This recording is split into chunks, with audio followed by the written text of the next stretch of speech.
जय श्री कृष्णा। दोस्तों, सबके मन में एक प्रश्न तो आता ही है कि कर्म बड़ा या पूजा पाठ संन्यास। कर्म और संन्यास का प्रतिद्वंद सदियों से चला आ रहा है। भगवान श्री कृष्ण ने भगवत गीता में 5वें अध्याय में कहा है कि कर्म संन्यास और कर्म योग दोनों मार्ग हमें लक्ष्य की ओर ले जाते हैं, लेकिन कर्म योग कर्म संन्यास से श्रेष्ठ है। यानी कर्म योग को कर्म संन्यास से ऊंचा कहा गया है। भगवत गीता के इस श्लोक के अनुसार तो क्या इसका अर्थ यह है कि जितने भी सन्यासी है वो सही मार्ग पर नहीं है? क्योंकि भगवान ने तो खुद ही कहा है कि कर्म योग कर्म संन्यास से श्रेष्ठ है। अब देखा जाए तो एक सन्यासी का त्याग व्रत बड़ा होता है। एक सन्यासी सब कुछ छोड़ छाड़ कर अपने जीवन में सब कुछ त्याग देता है। इसलिए कुछ लोग कहेंगे कि भगवान की सेवा से बड़ा कुछ भी नहीं है, इसलिए सन्यासी सर्वश्रेष्ठ है। वहीं दूसरी ओर कुछ लोग कहेंगे कि सन्यासी करते ही क्या है। ऐसे लोग जीडीपी की बात करेंगे, देश की तरक्की की बात करेंगे और कहेंगे कि एक सन्यासी तो देश के लिए कुछ भी नहीं करता, कुछ कमाता भी नहीं, इसलिए कर्म ही सबसे बड़ा है। ऐसे लोग कहते हैं कि कर्म के करने से ही इंसान ने इतनी खोजें की है, इतनी तरक्की की है, इसलिए कर्म से बड़ा कुछ भी नहीं है। पर सत्य क्या है? कुछ विद्वान पूजा पाठ को ही जीवन का सार मानते हैं। तो अगर हमें किसी एक को ही सही ठहराना हो तो वो कौन होगा? कुछ लोग कर्म को श्रेष्ठ बताते हैं, वहीं कुछ अन्य लोग और पुस्तकें पूजा पाठ को जीवन का सार कहते हैं।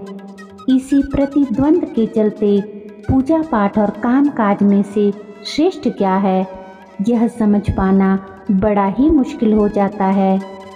आज हम इसी प्रश्न का उत्तर जानने का प्रयत्न करेंगे कि पूजा पाठ और काम काज में से श्रेष्ठ क्या है। तो आइए एक कहानी के माध्यम से ये अच्छे से समझते हैं कि पूजा पाठ और काम काज में से श्रेष्ठ क्या है। किसी गांव में एक छोटा व्यापारी रहता था। उसका भरा पूरा परिवार था और उसका व्यवसाय भी ठीक ठाक था। एक दिन गांव में एक महान संत का आगमन हुआ। वो संत बहुत ही प्रसिद्ध थे और पूरा गांव उनके प्रवचनों को सुनने के लिए उत्सुक था। संत की प्रसिद्धि देखकर वह व्यापारी भी अपनी पत्नी और बच्चों के साथ संत के डेरे में पहुंच गया। संत ने अपने प्रवचनों से कई विषयों पर चर्चा की, जिनमें से एक विषय था परमात्मा से प्रेम और संसार से वैराग्य। उन्होंने अलग अलग उदाहरण देकर संसार को तुच्छ तथा वैराग्य के महान होने की बात कही। संत का प्रवचन सुनकर वह व्यापारी बड़ा प्रभावित हुआ और उसके मन में भी परमात्मा को पाने की इच्छा जागी। भगवान को पाने की चाह में वह अपना घर बार काम काज सब कुछ त्याग कर संन्यास लेने का निश्चय कर चुका था। अगले दिन उसने अपनी पत्नी को कहा कि मैं संन्यास लेना चाहता हूँ, संसार से मेरा मन ऊब चुका है। पति की ऐसी बातें सुनकर पत्नी ने उसे अपनी जिम्मेदारियां याद दिलाई कि उससे उसका परिवार कितना प्रेम करता है। इस बात का एहसास दिलाया, लेकिन व्यापारी ने एक ना सुनी। आखिरकार हारकर पत्नी को उसकी बात माननी ही पड़ी। अपनी पत्नी, बच्चों और माता पिता को छोड़कर वह व्यापारी जंगल की ओर चल दिया। उसे किसी ऐसे गुरु की तलाश थी जो उसे परमात्मा को पाने में मदद कर सके। कई दिनों तक भटकने के बाद उसे एक साधु की कुटिया दिखाई दी।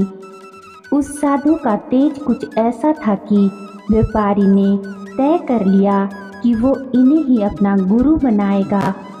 कुटिया में प्रवेश करते ही व्यापारी साधु के चरणों में बैठ गया और बोला, हे गुरु, मैं संन्यास लेना चाहता हूँ, मुझे परमात्मा को पाना है। गुरु ने कहा, हे वत्स, तुम कौन हो? मैं तुम्हारी पहले परीक्षा लूँगा कि तुम संन्यास के लायक हो भी या नहीं। मैं तुमसे कुछ सवाल पूछूंगा, तुम बस सही सही उत्तर देना। साधु ने पहला प्रश्न किया, बताओ तुम्हें अपने माता पिता से प्रेम है? व्यापारी ने कहा, नहीं। साधु ने फिर पूछा, क्या तुम्हें अपनी पत्नी बच्चों से प्रेम है? व्यापारी ने कहा, नहीं गुरुदेव, मुझे संसार में किसी से प्रेम नहीं। साधु ने अब अगला प्रश्न किया, क्या तुम अपने सभी कर्मों और जिम्मेदारियों से मुक्त हो चुके हो? व्यापारी अब मुस्कुराया और बोला, क्योंकि मैं ईश्वर की खोज में निकल चुका हूँ, तो अब इन सांसारिक बातों से मेरा क्या नाता? जिसने ईश्वर की राह पकड़ ली, उसके लिए इन सभी बातों का क्या मोल? साधु ने फिर पूछा, क्या तुम अपनी पत्नी को बताकर संन्यास लेने आए हो? व्यापारी ने कहा, हाँ गुरुदेव, मैं यहाँ अपनी पत्नी की सहमति से ही आया हूँ। साधु बोले, वत्स, मुझे लगता है कि तुम्हारी पत्नी नास्तिक प्रवृत्ति की है। उसे पूजा पाठ तथा भक्ति से कोई लेना देना नहीं है। साधु की बात सुनकर व्यापारी बोला, नहीं गुरुदेव, ऐसी बात नहीं है। मेरी पत्नी बहुत ही धार्मिक प्रवृत्ति की है।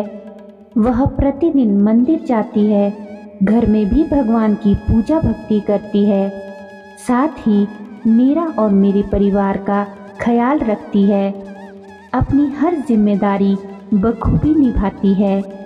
व्यापारी का उत्तर सुनकर साधु बोले, फिर तो ईश्वर को पाने लायक तुम नहीं, तुम्हारी पत्नी है। व्यापारी ने कहा, ऐसा क्यों गुरुदेव? वो तो अभी भी सांसारिक बंधनों में बंधी हुई है। संसार को त्याग देकर मैं आया हूँ, तो फिर ईश्वर को पाने का अधिकार उसे कैसे?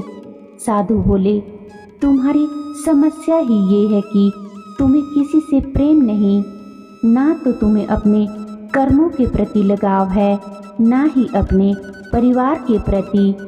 तुमसे बेहतर तो तुम्हारी पत्नी है, जो कर्म भाव भक्ति भाव दोनों का महत्व समझती है और दोनों को ही पूरी निष्ठा के साथ निभाती है। तुम स्वयं विचार करो, क्या पूजा पाठ या भक्ति भाव के चलते तुम्हारी पत्नी ने क्या कभी जिम्मेदारी को निभाने से मना किया? क्या अपने कर्मों के चलते वह अपने ईश्वर को भूलती है? उत्तर देते हुए व्यापारी बोला, नहीं गुरुदेव, वो दोनों ही भाव को पूर्ण निष्ठा से निभाती है। यह सुनकर साधु ने व्यापारी को समझाया, जिसके मन में प्रेम का भाव और जिम्मेदारियों का एहसास ना हो, उसे परमात्मा कभी नहीं मिल सकते। साधु की बात सुनकर व्यापारी को अपनी भूल का एहसास हुआ और वह कुटिया से निकलकर अपने घर को चल दिया। इसी विषय से संबंधित भगवत गीता में भी 2 श्लोक पाए जाते हैं, जो इस कहानी के सार को और भी अधिक स्पष्ट करते हैं।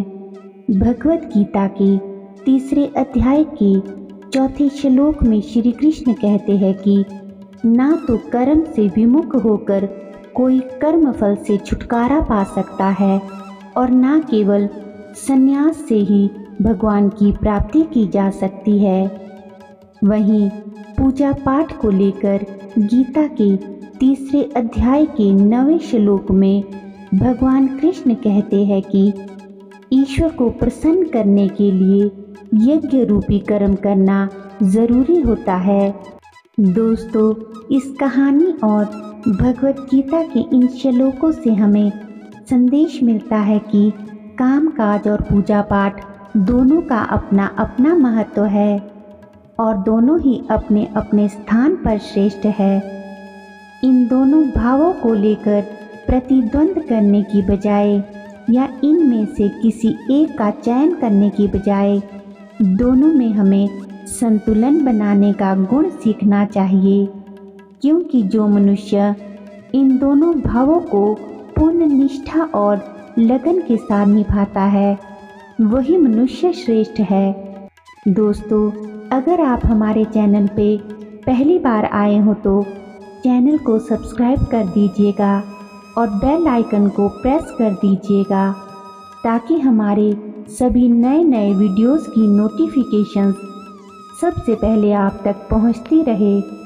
और यदि आपको हमारा ये वीडियो अच्छा लगा हो तो ज़्यादा से ज़्यादा इस वीडियो को शेयर कीजिएगा। धन्यवाद। जय श्री कृष्णा।